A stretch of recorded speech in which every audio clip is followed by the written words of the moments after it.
Cheers. All right. Welcome. Time for another review from our very favorite distillery. We are going to be doing a Springbank Big surprise. 17-year-old. And I'm going to hold this bottle up. Nothing special. It looks regular. This is from a refill sherry cask, bottled at 57% ABV. Oh yeah, baby. This was distilled in June 1995 and bottled in December 2012. And it's from a refill sherry cask.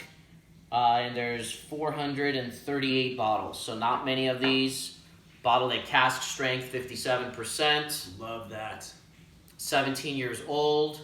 So fairly newer-ish Springbank. 2012, so it's not like one of the old school bottlings. But it's not a super new release either. This was a USA release for the USA market only. So if we wanted to grab another bottle, we'd obviously have to find it in auction.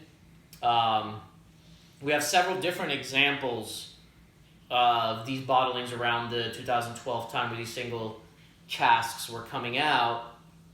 This being one of the very, very best that we've tried. Just a really, really great example of a newer Springbank. On the nose. Shall we call it modern Springbank? We've been sitting here for about 15 to 20 minutes just going crazy over this whiskey because never have we experienced so much icing sugar. And as Mike was saying, he's like, it's a cinnamon roll. It's just like a cinnamon roll, the sweetness of a cinnamon roll, but you're mainly getting that icing sugar on top, but in the best way, the best cinnamon roll, the best icing sugar you've ever experienced. I've only experienced sugars like this in an Armagnac before. Never have I had sugar on this level, this icing sugar. And it's different kinds of sugars too. It's just so unique in its own way in a whiskey. It is blowing my mind. I just cannot explain it. Just saying, it's our first sugar bomb. Yeah, it is, but it's Nuts. not. But it's not too sweet. It's Right. really wicked. It's wicked. It's like the quality and the type of sugar. Not too overly sweet at all.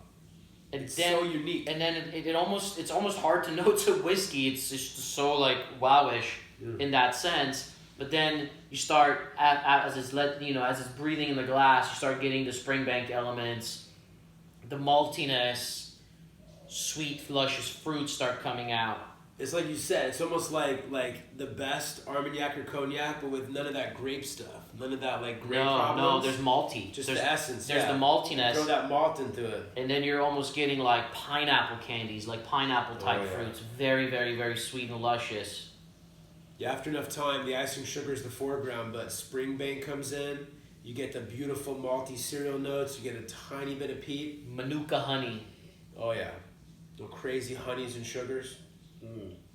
That's the beauty of single malt versus anything else to me. Overripe like peaches. Yeah, just the variety of flavors.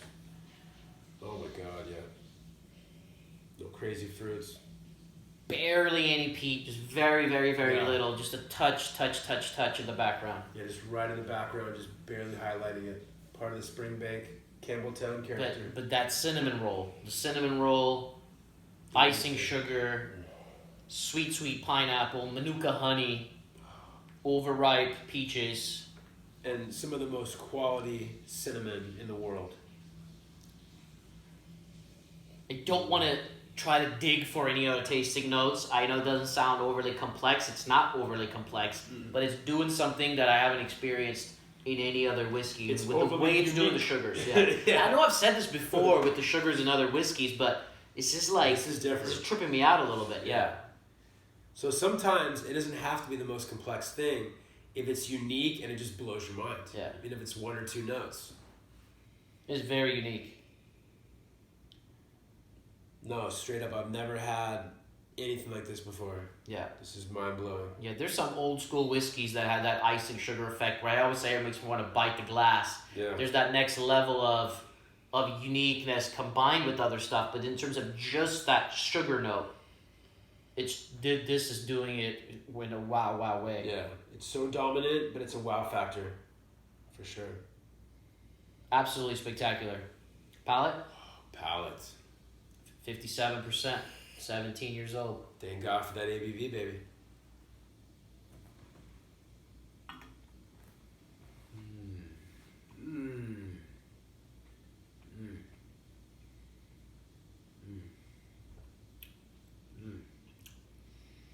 A lot more Springbankiness on the palate.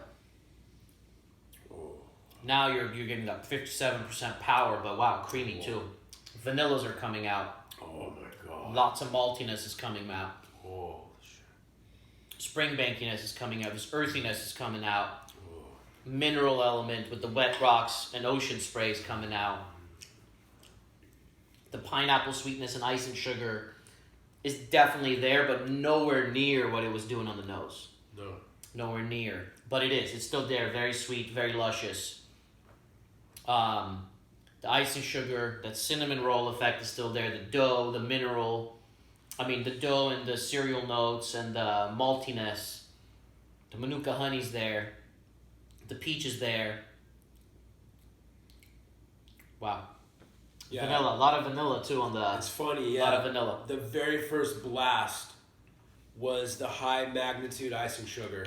And then, like, literally 2 seconds later, everything else took over. Like, Campbelltown character, crazy oak, spice, a little bit of the alcohol, but in an awesome numbing way. And then the fruits came up, and now the icing sugar, and now, like, caramel, salted caramel, a little bit of that sea breeze note. Now it's coming back, going back and forth. But definitely, yeah, nowhere is dominant on the nose. But in a way, kind of more springbanky and just as fun on the palate. Wow. So, awesome. I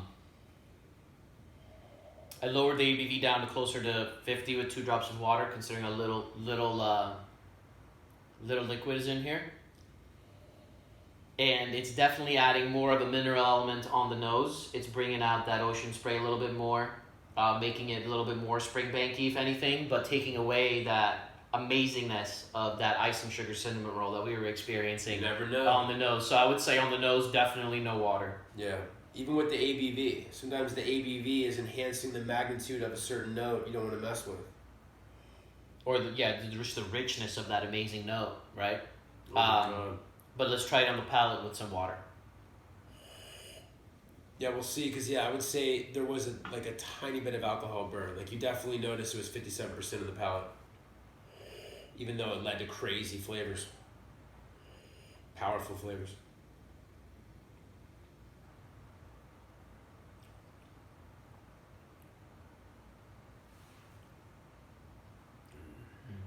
Really nice.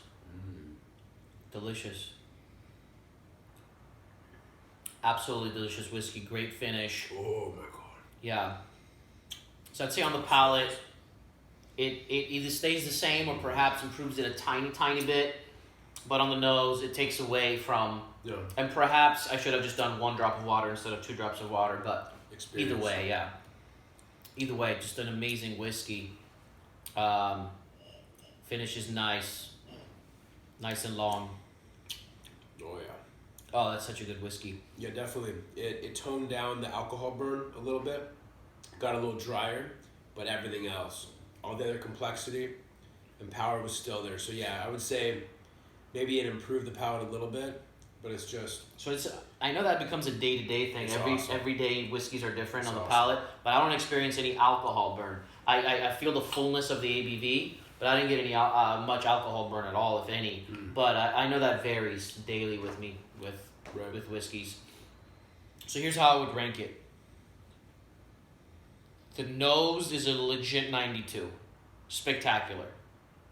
The palate is somewhere in the 89 to 90 range. So combined together, I'm going to give it a 91 out of 100. How are you feeling about it? I'm right there. I'm going to give it a 90 out of 100. Okay. Yeah, just an amazing whiskey. Like, that nose was stunning. Like, it was Spectacular. approaching that 93 level almost.